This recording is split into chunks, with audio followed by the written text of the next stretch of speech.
troubleshooting your finger as a pen on your EPSON Brightlink display. This board that has been used for this particular series of videos requires some additional pen calibration. When you saw the video demonstrating how I use the pen, everything was working perfectly. But over the course of some heavy use during the morning, zooming in and out and working with Notebook and with other software, the projector, for some reason, lost some of the pen interactivity. And so this video demonstrates in a real classroom kind of environment how you can keep things going, not losing a beat, even if you're not using the pen. Feedback from teachers who used Brightlink projectors last year was overwhelmingly in favor of using the EPSON pen. The EPSON pen is read by both the infrared curtain that comes down from the box on above your board, and also the coordinates are read by the projector itself. And so you're going to have a much more accurate representation, a more immediate representation of what you're trying to say with your pen compared to your fingers. Take a look. Let's say I would like to annotate on this file. I can annotate with my pen or I can annotate with my finger. Now, we talked before about how we have in the corner here, we have PC interactive mode and PC free annotation mode. We strongly recommend that you do not use the PC free annotation mode with Notebook software, because within Notebook software we already have annotation capabilities. Why would you use two types of software to do something that one type of software already does pretty well? So if I wanted to annotate on here, I would either use my finger and I click on the pen and choose the pen that I would like to use. Let's use a green pen. I think I'd like a dark green pen. And then I would say, it's a great day. Okay, the pen settings aren't working very well with our pen here.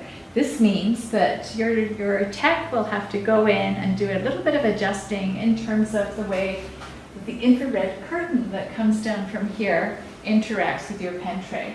However, if I use my EPSON pen, it will probably work much better. So let's just first of all erase this.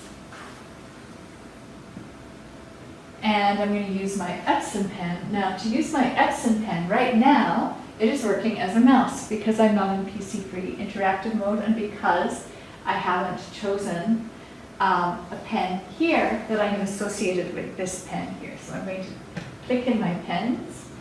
I'm going to choose my green pen and I'm going to say, welcome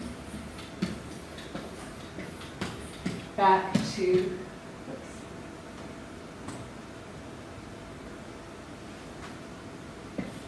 welcome back.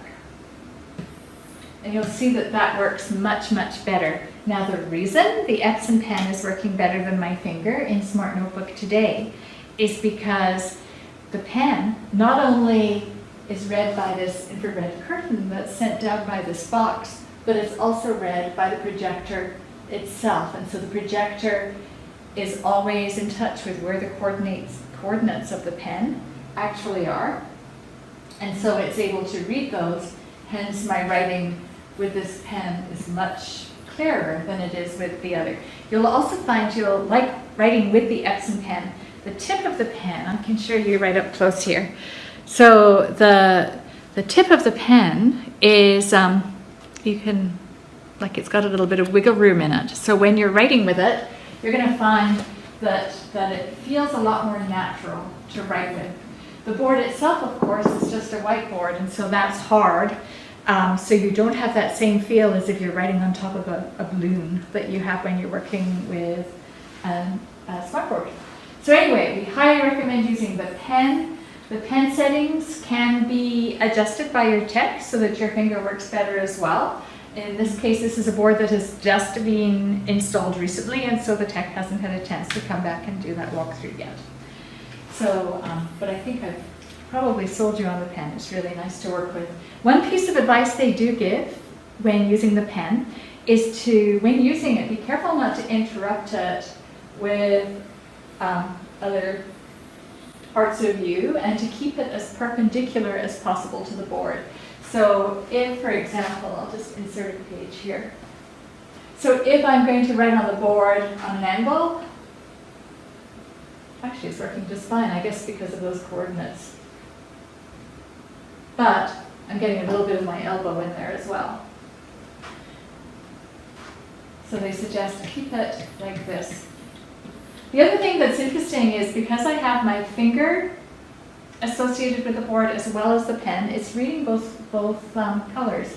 So here is my light green, and here is my dark green. So if you have one student using a pen and another student using a finger, they're going to be able to write in different colors. So if I click in here, say, take this pen, maybe I want to use a crayon, and I would like it to be a red crayon.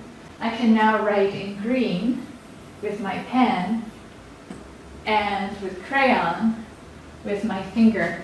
In fact, I can even write at the same time with both of them. So think of the implications of that when working with your kids. Your kids can use, one kid can use the pen, another person can use a crayon or another colored pen, and they can be annotating on the same poem or document that you've got up there at the same time. Pretty cool, those pens.